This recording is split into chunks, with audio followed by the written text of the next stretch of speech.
Fans, we are back live once again on the Cheap Heat Productions podcast network. My name is Jack Kilby, no gimmicks guy on the socials. And we have the first edition of a series profiling the talent, some of the talent that are booked for Flex Wrestling, the huge card coming up February 28th, 2026 in the Flex Zone, otherwise known as the Mud Creek Bison Ranch, and we're calling this Fast Forward to Frozen Fight Night. And I'm really pleased to have this gentleman on the show as the first guest because he is one of those hot young talents looking to make a name for himself in not only Flex Wrestling, but the professional wrestling industry itself. Has a great story, and it's the kind of profile that I really enjoy doing because you're looking at the future of the business. And I would be talking about the man known as Unpredictable, which we'll ask why that is, Mr. Adon Allen. Sir, thank you for coming on today. For having me. I appreciate it.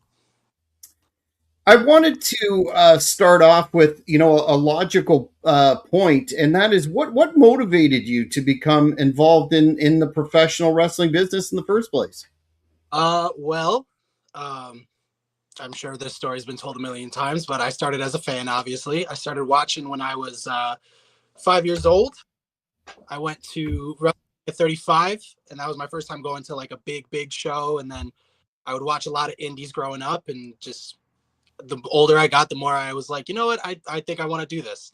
This is something that I've been very passionate about my whole life, that and music. But really, I feel wrestling has always been just something I've always wanted to do.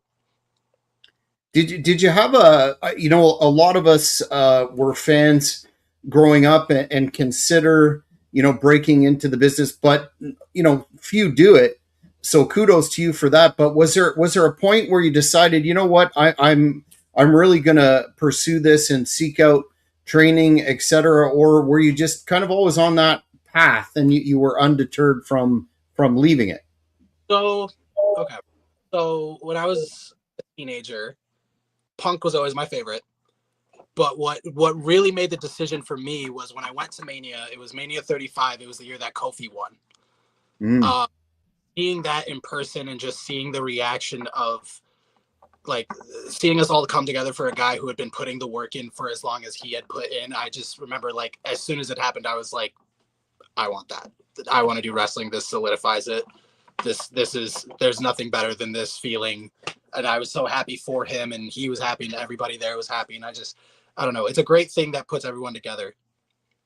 Mm-hmm. Absolutely. Nothing better than the emotional connection with the fans of pro wrestling done right.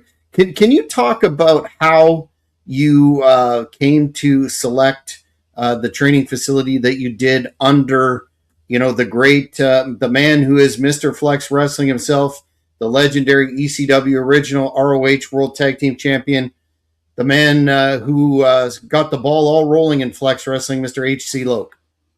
Sure. So I saw an ad, it was literally like a few months after I had gone to Mania. It was 2019, and I had saw an ad for a professional wrestling school based in Sayre, Pennsylvania. And it said that H.C. Loke was going to be the head trainer, and I immediately recognized the name. I was a big ECW kid growing up. I would watch old ECW tapes, and I literally recognized the name, the face, everything. And I was like, oh, okay, I know who this guy is. I definitely want to work for him.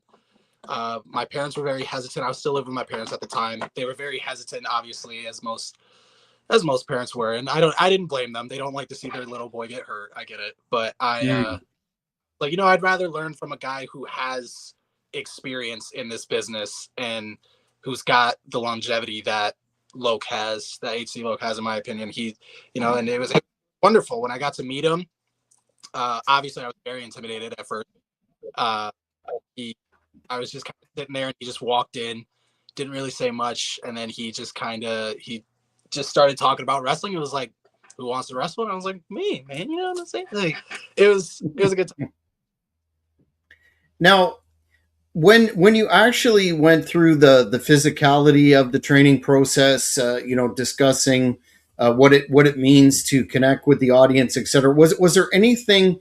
I don't know if you had any conceptions going into training that either were legitimized or really surprised you. What stands out about your actual weeks, months training?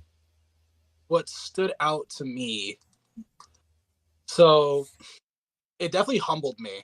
I will say that, because they tell you don't try it at home, but when I was a kid, I had a bunch of buddies. We were in the backyard, and I'm like, yeah, I know what I'm doing. I know what I'm doing. When I when I took my first bump, that humbled me really quick, because the completely different feeling that I was not used to. And I just remember I take my first bump, and my first thought was, oh, okay, all right, cool, I see. Um, I always thought of myself as like a fast learner. Um, and so I felt I picked it up pretty quickly. Like I said, I've just been very passionate about it. So I just kind of I'm a visual learner, so I just kind of learn from what I have watched. But definitely, I would say humbling is probably the best feeling that I could describe, the best description. So, Mm-hmm. Mm-hmm. No doubt. No doubt. And one of your fans, Kimberly Dombrowski, is saying, "You're such an amazing person. Can't wait to see you on the 28th and cheer you on. Keep being amazing." That's got to be gratifying to connect with the audience like that and get that level of support. We're going to talk about your couple of matches that I had the pleasure of seeing in Flex and how you definitely had that going for you. But how important is that to you to um, they talk about relatability and making sure that the audience knows your character, so to speak, but to get that emotional, visceral reaction of them, how important is that to you? I feel it's important. The biggest thing, I worked in sales a lot, and I don't like treating this like it's sales, but I've always been one person that believes in creating good relationships with people, especially if you're trying to get support from people. I believe in, I support those who support me, and I Kim is actually a wonderful person, and I got the pleasure of meeting her kids, and her daughter's a little wrestler herself, and I actually got to catch her at her meet um, like a week ago, and it was really cool.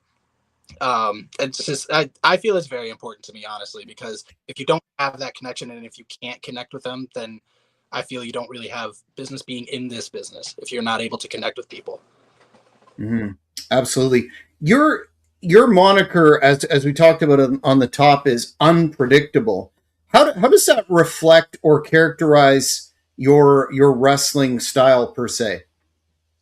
Um, I say I'm unpredictable.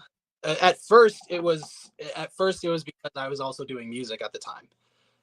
I've taken a break from doing that. I've been doing that my whole life too, and my last project was called The Unpredictable Playlist, and each song was a different genre. And I thought, why keep doing the same thing over again? And so I feel with the wrestling aspect of it, I just want to learn how to get better every day and learn different styles every day, so that my style becomes unpredictable, if that makes sense. Um, Mm-hmm. Mm-hmm. and also, I'm not the tallest guy in the world. I'm not the biggest guy in the world, but that's what makes me unpredictable. Is I like when they doubt me, because I like when they see my size and they underestimate me. That's what I feel makes me unpredictable. Mm-hmm. Yeah, when I watch your performance in both of your prior matches with Flex, the term explosive comes to mind, which made me want to ask you about your moves, your move set, your actual mechanics in the ring. How did you come up with those, or was that something that being naturally athletic, that just sort of derived out of that Kofi Kingston esque Yeah. high flying deal?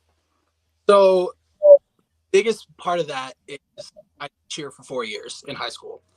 Mm, I, mm, which I got a state championship, sectional championship, divisional championship in competitive cheer. And I feel, and once I joined and I told AC Loke, like, yeah, I did cheerleading in high school, and he was like, oh, that's awesome, that's perfect. So I've definitely become a lot more comfortable with doing the more high flying stuff, just because it's what I'm used to.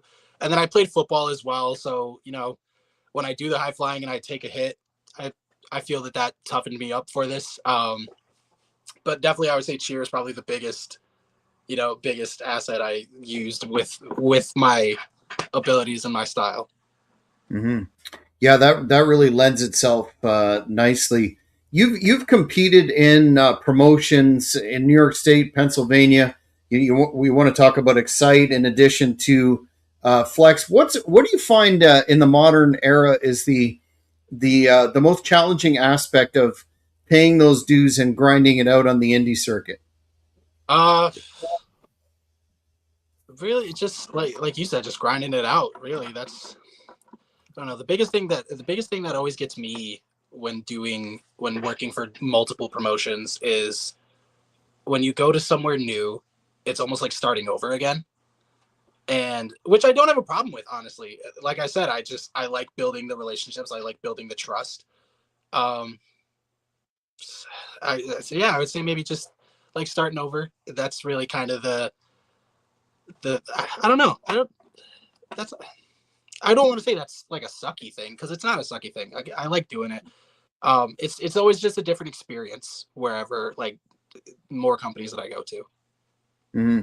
Do you do you have sometimes those moments where it's tough on the road where your motivation lags, and if so, how do you overcome that to give that 110% performance? So I will agree the long car rides are a lot and they're very tiring. And I'll go to a show and I'll be there till like 2 in the morning and I'm like I just want to go home. I'm so tired and this and that. But really, what keeps me going is my kids. Honestly, I have two kids. I have a 5-year-old and a 2-year-old, and they are both my world, and they are the biggest motivation for what I do. My daughter is my biggest fan, and I bring her with me to shows sometimes. And when I'm having those long days, when I bring her with me, she always cheers me right back up, and she says some funny joke or she makes a funny sound, and it always reminds me why I fight. And then my dad is also a very big inspiration to me. Both my parents. I'm a fourth, so I'm eight on Alan the fourth, and my father, his father before him, they all left something worth remembering, and they all left a legacy. And I'm just trying to continue on with that legacy, and that always keeps me going every single day. Mm-hmm. I was going to ask you about that, given the fact that you're a father too and a family man, and balancing that the demands on your time and your schedule of being training, traveling, wrestling, etc. How do you do that to make that something that is manageable in your life, aside from bringing your peeps with you?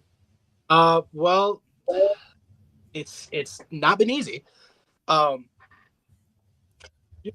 but I'm very grateful that I have a relationship I do with HC Loke, and that I'm able to, like I said, like just I'm able to bring her with me to training, my daughter at least, and their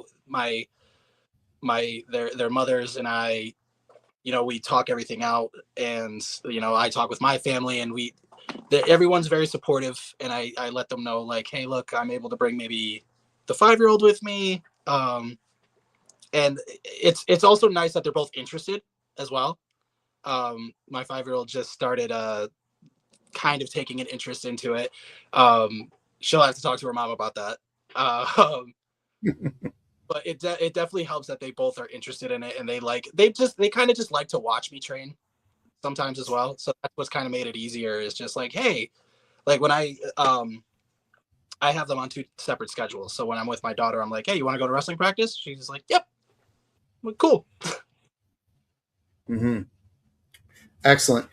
This is maybe a two-part question, maybe a single answer, but what's your most memorable in-ring match to date, and who would you characterize as your toughest opponent to date? And they could be the same or different.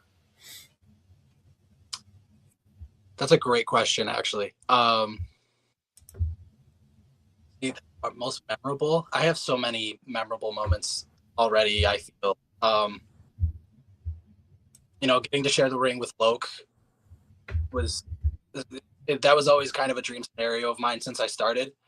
I always wanted to get in the ring with him, and thankfully I was able to.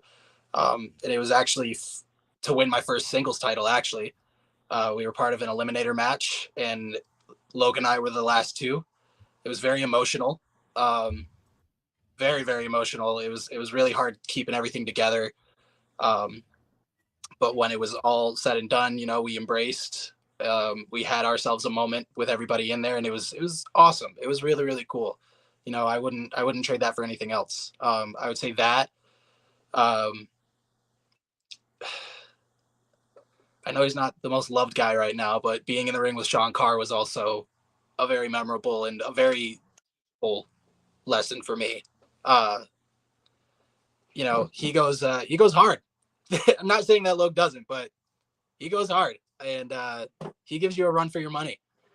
And it was I learned a lot from being in the ring with not just him, but also Loke. My toughest opponent, it's hard to pick a toughest opponent when you got those two. Again, I've been in the ring with so many tough guys, like so many guys who go hard, and they go bigger, they go home. That one is a harder question. My tough. Man, that's really well. The two gentlemen that you just named certainly fit that bill, and we'll be talking about the champ, Mr. Sean Carr, the hybrid, in a minute. I'm going to get your prediction on the really highly anticipated main event for Frozen Fight Night on February the 28th. And fans, go to flexwrestling.com and get those tickets, because as you know, they sell out very quickly. The front rows, the seating, and it's an atmosphere you don't want to miss in the Mud Creek Bison Ranch. Let's talk about Flex, though. Sorry, go ahead. Sorry. Speaking of the front row, just get those while you can, because right now they're still doing their limited time 25% off premium ringside tickets. Get those while you can. They are flying right now. Get your seriously. You do not want to miss that deal. Excellent point. Yes. How did you first hear about Flex and get tapped to become involved? I know you were on the first show, the second show. We'll talk about those matches, but just generally, when the concept of Finger Lakes Extreme Wrestling came to your consciousness, and you got inked to come on board. So it was. I got a text from HC Loke, and he was like, "Hey, what are you doing this?" I was like, "I'm not doing nothing." Why? He was like, "You want to wrestle?" And he had mentioned a bunch beforehand. Like he had mentioned, I was like, "Yeah, where?" And he was like, "Flex Wrestling in Savona, New York." And I'm like, "Oh, that's really cool. Close to home. I live in Corning currently, so that's very close to home." And he just called me one day and was like, "Hey, I want you to be a part of this." And I did not hesitate. I would love, why would you not want to be a part of something like this? This is such a big thing, and it's such an awesome, amazing thing. The atmosphere is unmatched. The fan base is awesome. The talent is incredible. I would describe it as like, just not to quote Sheamus, but just it just felt like banger after banger after banger after banger after banger. So I did not hesitate when he called me. I was on board 100% from the go. Mm-hmm. Well, in the inaugural, or the first Mud Creek Stampede match, you were involved in that, and again in the second one, December, in the Mud Creek Bison Ranch, another one of those wild scramble style matches. I wanted to ask you, from the perspective of competing in those matches, do you enjoy that chaotic catch as catch can style? Because the fans for both were on the edge of their seats. There literally was not a dull moment in either of those, and you were definitely a standout. Appreciate that. No, definitely. I for one enjoy chaos. I enjoy all the chaos. I feel it, because it's so chaotic, it keeps your head on a swivel. So I'm always just, you got to be prepared for everything. And again, not to be corny, but that's the unpredictability of it is just awesome. I felt that unfortunately I wasn't able to get wins, and I felt I talked a little too much before that first one. But just keeping your head on a swivel and always keeping your guard up, and just being able to, getting a chance to fly on a bunch of people is also super cool too. Doing a front flip onto a group of people is also super fun. You know, I personally love those kind of matches, and I agree with you. It's hard for me to, I don't want to say it's hard, but sometimes when I'm in the ring, I tune things out and I'm focused on what is in the ring. But that first show, that first Stampede Scramble, I was so into it because obviously I was focusing on what was in the ring, but for one of the first times in my career, I saw the audience around me and how they were reacting. And I agree, nobody was in their seat the entire time. I was. This is actually really funny. During that match, I was on the outside with Ash Bennett, and there was this woman who just. This is why I love these kind of matches too. I just kind of set him into the corner, and there's this woman who just jumps out of her seat, like this close to him. It's just screaming at him, and that was the greatest thing. I was like, yeah, you know what, this is cool. Gave her a free shirt and everything. I was like, you know what, you're my favorite. I love you so much. And it helps you strategize too, like super quickly. Like it keeps you like, you could be that guy who's always in the action doing everything, or you could be that guy that kind of just sits in the corner and just wait to seize your own moment. Me personally, I always like to go in head first. I've never, I don't know, I don't like to wait for opportunities. I like to just take them. Which is why I flew onto a bunch of people, because I was like, no, I'm taking this opportunity. I'm gonna take them all down. Do my best to see what I can do. How important, there's nothing quite like competing in a ring, be it singles, tag match. But how important is conditioning in a match such as that, where it's just go go go go go? Very, very. You got to be able to breathe. If you can't breathe, then you can't fight, and if you can't fight, then you can't win. So I feel conditioning is very, very important in those kind of things. So go to training. The first thing I always focus on is cardio. I'm always that's been my biggest thing for the last like 2 months is cardio. That's another great thing about having kids. They like to go on walks with you, so it's just walking all the time and just liking to have the fresh lungs so that I can in it. Now, on February 28th at Frozen Fight Night, your opponent is one heck of an athlete, one heck of a wrestler. It's going to be an epic encounter because Mr. JP Grayson is coming off a match on at Headbangers Ball where he faced unexpectedly, wasn't prepared. He called out some legends, and my man Kingpin Angel Medina answered it, and man, he gave the Kingpin everything that he could handle. It was one heck of a match, seeing it at ringside. But he's coming off a loss there, and he's going to be looking to bounce back. How are you preparing for this encounter, given the skill set that this man has at the peak of his career, a veteran now, and he's going to be, I would think, looking to make a statement, would he not? I mean, definitely. I wouldn't go into it if he wasn't trying to make a statement. That's what I want from him. Like I said, going into this, I know how people see it. More experienced guy, but like I said, I like when they down me like that, because that's what makes me unpredictable. And I actually grew up watching JP. Fun fact. And now I get to stand across the ring from him, and I'd want to say that's admiration, but to me, I feel that's growth. And I feel that this is really a chance for me to show not only what I can do, not to just show JP, not to just show fans or Flex, just to show everybody that like not only what I can do, but that I belong in a ring with guys like JP Grayson, and I belong in the ring in general, you know.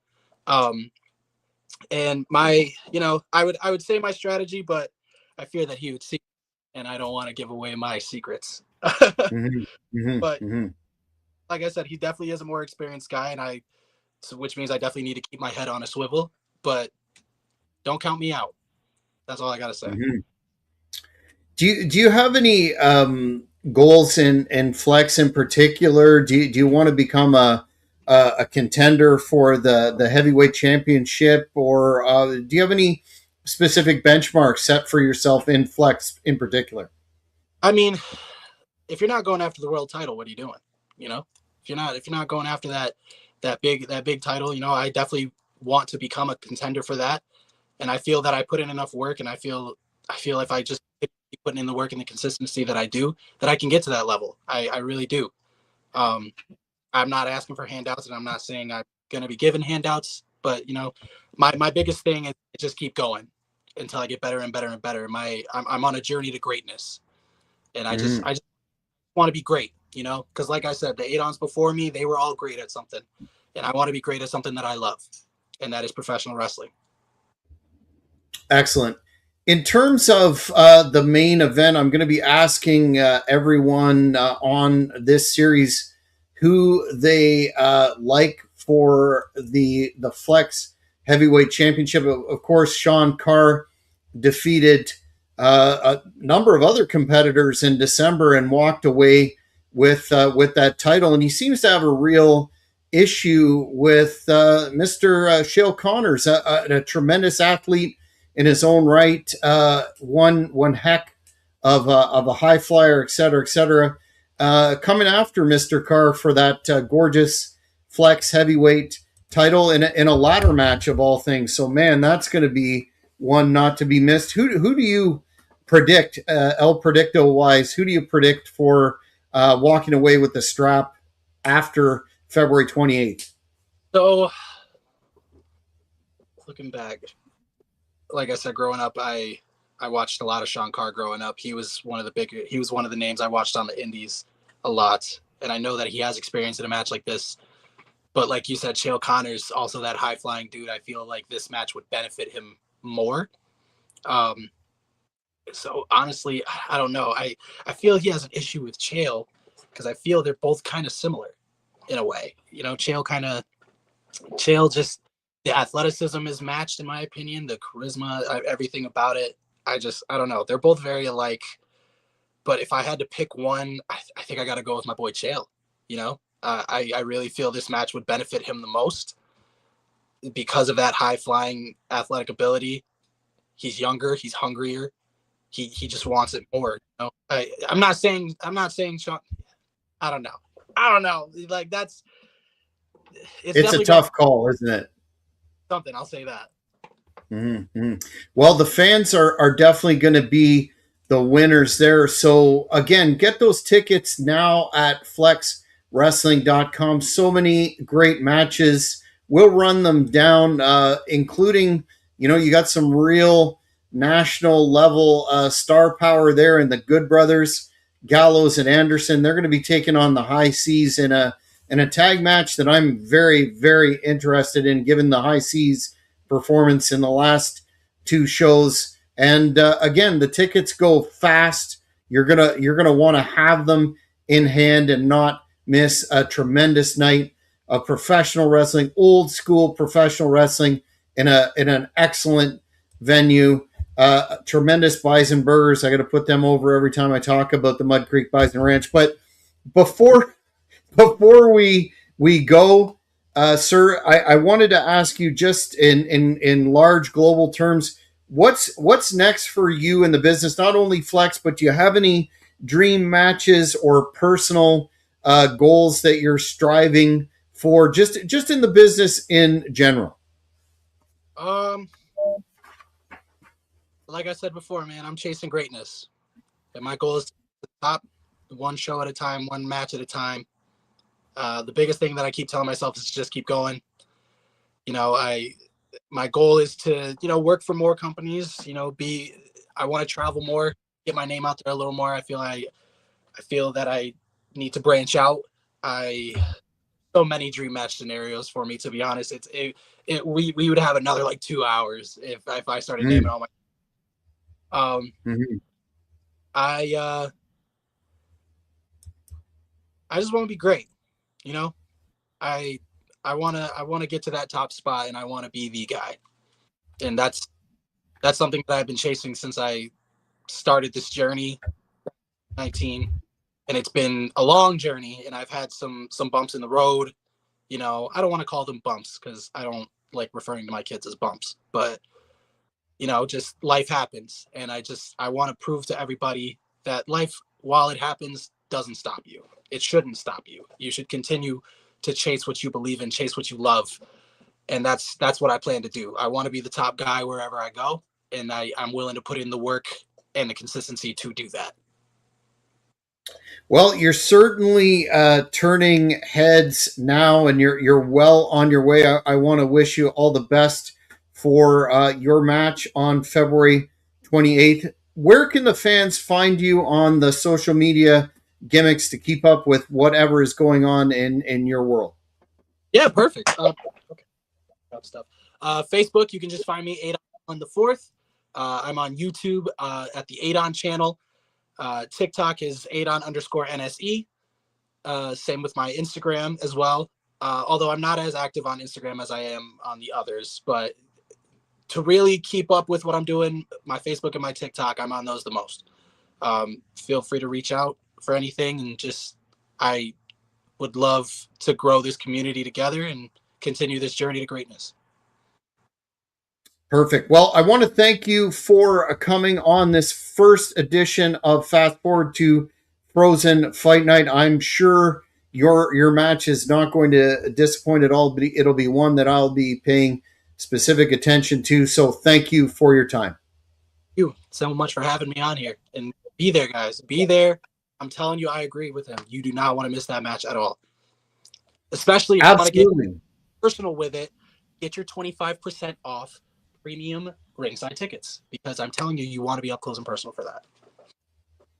Yes, sir. Go, fans, to flexwrestling.com. Take advantage of that, and make sure you subscribe to Cheapy Productions, and you won't miss any of this series. Fast Forward to Frozen Fight Night. Got some tremendous competitors lined up, beginning with Mr. Allen. Very enjoyable. And I want to also indicate that if you have a prediction for the main event, the ladder match between Mr. Carr, Sean Carr, and Shale Connors, please send that in. We're going to be doing a go-home show with DJ Immortal, my partner, and we will run down the results of the poll of who you think will take the strap after February 28th. Until next time, I'm Jack Kilby, and I will see you at the matches. Thank you for watching this video. Please give it a like if you enjoyed it. Be sure to follow us on all social media platforms at Cheap Heat Productions. Don't forget to hit the notification button, and you won't miss any of our upcoming interviews, recurring programs, or entertainment